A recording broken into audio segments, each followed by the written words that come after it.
কল্পনা করুন এমন একটি প্রাচীর যা তৈরি করতে ৫ লক্ষ মানুষের জীবন দিতে হয়েছিল। এই প্রাচীর তৈরি হতে সময় লেগেছিল প্রায় ২০০০ বছর, আর এর খরচে বহু সাম্রাজ্য দেউলিয়া হয়ে গিয়েছিল। নদী, পুকুর, মরুভূমি, পাহাড় পেরিয়ে সমুদ্র পর্যন্ত বিস্তৃত এই প্রাচীর শুধু বিশ্বের সবচেয়ে বড় মানুষের তৈরি গঠনই নয়, এটি সপ্তাশ্চর্যের অন্যতম এবং এক অপূর্ব স্থাপত্য নিদর্শন। আর এটা হলো চীনের মহাপ্রাচীর, the great wall of China. ২১,১৯৬ কিলোমিটার পর্যন্ত বিস্তৃত এই প্রাচীর যেমন জনপ্রিয়, তেমনি এর ইতিহাস রহস্যে ভরা। কিন্তু প্রশ্ন হলো, চীনের এই মহাপ্রাচীর কেন তৈরি করা হয়েছিল? এর সঙ্গে ড্রাগনের কি সম্পর্ক? এটিকে বিশ্বের সবচেয়ে বড় কবরস্থান কেন বলা হয়? এত বছর পরিশ্রমের পরেও কেন একে ব্যর্থতা হিসেবে দেখা হয়? আজকের ভিডিওতে আমরা জানাতে চলেছি চীনের মহাপ্রাচীরকে ঘিরে থাকা এই সব রহস্যের কথা, যে রহস্য আজও মানুষকে ভাবিয়ে তোলে। তাই ভিডিওটি সম্পূর্ণ দেখার অনুরোধ রইল। আর নতুন বন্ধুরা অবশ্যই পাশে থাকা সাবস্ক্রাইব লেখাটি প্রেস করে বেল আইকনের অল অপশন সিলেক্ট করুন।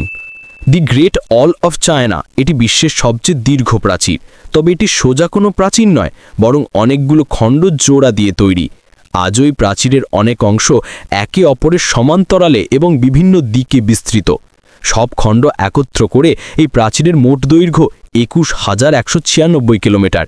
আপনি সহজে বুঝতে পারবেন এটি কতটা দীর্ঘ যদি ভাবেন ভারতের কাশ্মীর থেকে কন্যাকুমারী পর্যন্ত ৩ বার এবং ঢাকা থেকে কক্সবাজার পর্যন্ত ২৬ বার যাওয়া আসা করলে এই প্রাচীরের দৈর্ঘ্যের সমান হবে।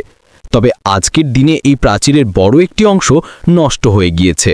১৯৮৫ সালে ইয়াহু হুইডং এবং তার ২ বন্ধু প্রথমবার এই প্রাচীরের এক প্রান্ত থেকে আরেক প্রান্ত পর্যন্ত যাত্রা সম্পূর্ণ করতে পেরেছিল। এই যাত্রায় তাদের প্রচুর কষ্ট সহ্য করতে হয় এবং তাদের সময় লেগেছিল ৫১০ দিন, অর্থাৎ ১৭ মাস। এই ৩ জনের পর আর কোনো মানুষ আজ পর্যন্ত এই প্রাচীর পুরোটা পেরোতে পারেনি। এই প্রাচীর চীনের উত্তর দিকে তৈরি এবং বরফে ঢাকা মরুভূমি থেকে শুরু করে ইয়োলো রিভার পর্যন্ত বিস্তৃত। এর পথে রয়েছে উঁচু পাহাড়, খাড়া পাথরে অঞ্চল, শুষ্ক মরুভূমি, বরফাবৃত এলাকা, নদী, পুকুর ও সমুদ্র। প্রকৃতির নানা রকম দৃশ্যের মধ্য দিয়ে এই প্রাচীর এমনভাবে এগিয়ে গেছে যে দূর থেকে মনে হয় যেন তা দুলছে। সম্ভবত এই কারণেই চীনের মানুষ একে বলে পাথরের ড্রাগন, যা বিদেশি আক্রমণ থেকে তাদের রক্ষা করে। চীনের বহু মানুষ বিশ্বাস করে হাজার হাজার বছর আগে একটি ড্রাগন উড়ে এসে এই প্রাচীরের পথ চিহ্নিত করে দিয়েছিল এবং পরবর্তীতে কর্মকারেরা এই ড্রাগনের চিহ্ন অনুসরণ করে এই প্রাচীর তৈরি করে। আসলে চীনা বিশ্বাস অনুযায়ী ড্রাগন হচ্ছে শক্তি, প্রভা ও ঐশ্বরিক শক্তির প্রতীক, যা তাদের রক্ষা করে। যেমন জল জীবন দেয়, প্রজ্ঞা ও কল্যাণের প্রতীক, ঠিক তেমনি ড্রাগনকেও তারা কিছু গুণের বাহক হিসেবে ধরে নেয়। চীনের মহাপ্রাচীরকে এই বিশ্বাসের সঙ্গেই জুড়ে দেখা হয়।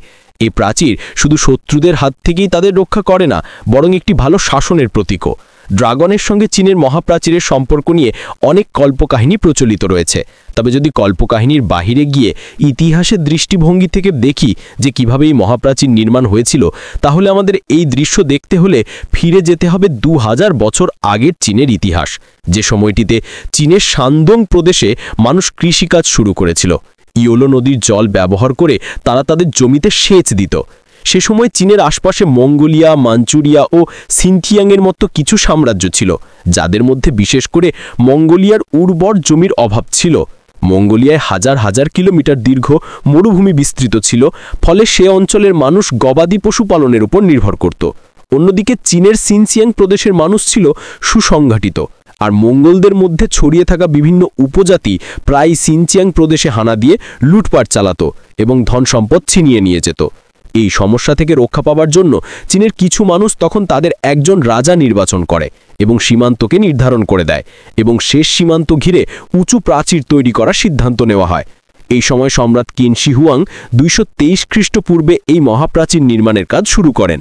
তবে এত দীর্ঘ প্রাচীর একক কোনো সাম্রাজ্যের পক্ষে তৈরি করা সম্ভব ছিল না, তাই পরবর্তীতে আরও অনেক সাম্রাজ্য এই প্রাচীর নির্মাণে অংশ নেয় এবং পুরো প্রাচীর তৈরি করতে সময় লাগে ২০০০ বছর। এই দীর্ঘ সময়ে চীনের রাজারা তাদের সময়ের সবচেয়ে দক্ষ স্থপতি ও প্রকৌশলীদের এই কাজে নিযুক্ত করেছিলেন। ২০ লক্ষেরও বেশি শ্রমিক এই প্রাচীর নির্মাণে অংশগ্রহণ করেন। সাধারণ মানুষদের বিশাল সংখ্যায় নিয়োগ দেওয়া হতো, এমনকি বন্দীদের শাস্তি হিসেবে প্রাচীর তৈরির কাজে পাঠানো হতো। 4 বছর যাবৎ তারা এই প্রাচীর তৈরির কাজে নিয়োজিত থাকত। আজ আপনি যদি প্রাচীরের দিকে তাকান তাহলে দেখবেন এর কিছু অংশ শুষ্ক মরুভূমি, আবার কিছু অংশ উঁচু ও পাথুরে পাহাড়, যেখানে ওঠা প্রায় অসম্ভব। এই পাহাড়গুলির চারপাশে ঘন জঙ্গল ছড়িয়ে আছে। এমন কঠিন পরিবেশে মহাপ্রাচীর নির্মাণের সময় শ্রমিকদের প্রচণ্ড কষ্ট সহ্য করতে হয়েছিল। বলা হয় টানা 2000 বছর ধরে প্রাচীর তৈরির কাজ এমন গতিতে চলত যে শ্রমিকরা বছরের পর বছর নিজেদের বাড়িতে ফিরতে পারত না। প্রতিদিন 16 থেকে 18 ঘন্টা পর্যন্ত কাজ করতে হতো, অথচ ঠিক মতো পেট ভরে খেতেও পেত না। চীনের নিষ্ঠুর শাসকরা তাদের উপর অমানবিক নির্যাতন করত। বরফ ঠান্ডায় শ্রমিকদের প্রাচীরের আশেপাশেই ঘুমাতে হতো, ফলে অনেকে ঠান্ডা ও রোগে মারা যেত। কেউ কেউ না খেতে পেয়েও মারা যেত, আবার কেউ কেউ প্রাচীর বানাতে গিয়ে খাদের মধ্যে পড়ে প্রাণ হারাতো। এত দ্রুত কাজ চলত যে মৃতদের গ্রামে বা শহরের দিকে নিয়ে যাওয়ার সময়ও দেওয়া হতো না, বরং প্রাচীরের পাশে গর্ত খুঁড়ে তাদের কবর দেওয়া হতো। একটি হিসেব অনুযায়ী চীনের মহাপ্রাচীর তৈরির মূল অংশের কাজ শুরু হয়েছিল খ্রিস্টপূর্ব 1800 সালে।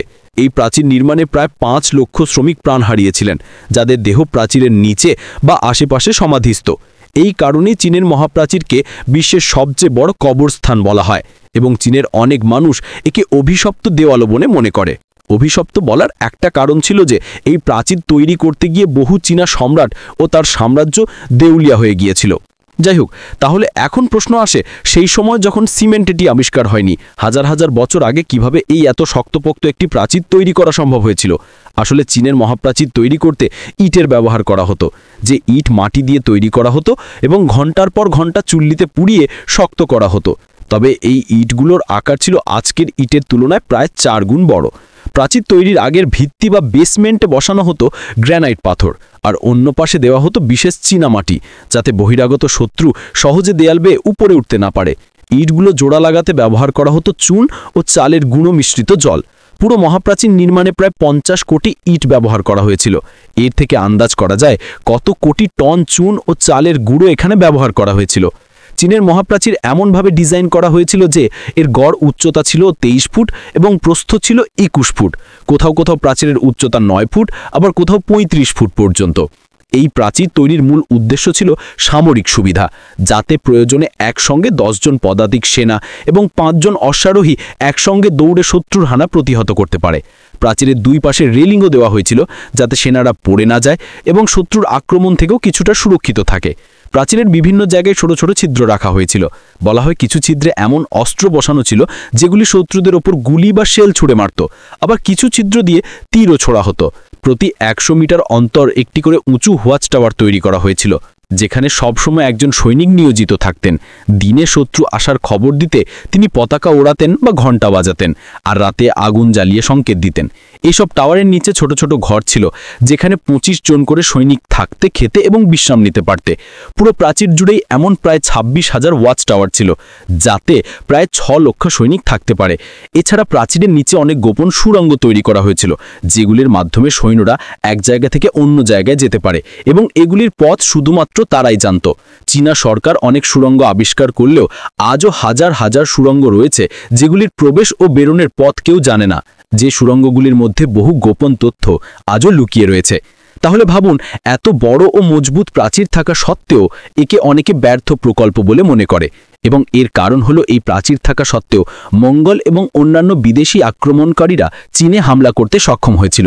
ত্রয়োদশ শতকে বিশ্বের সবচেয়ে ভয়ঙ্কর শাসক চেঙ্গিস খান এই প্রাচীর অতিক্রম করে চীনে প্রবেশ করে। এরপর 1550 সালেও মঙ্গলরা এই প্রাচীরে হামলা করে।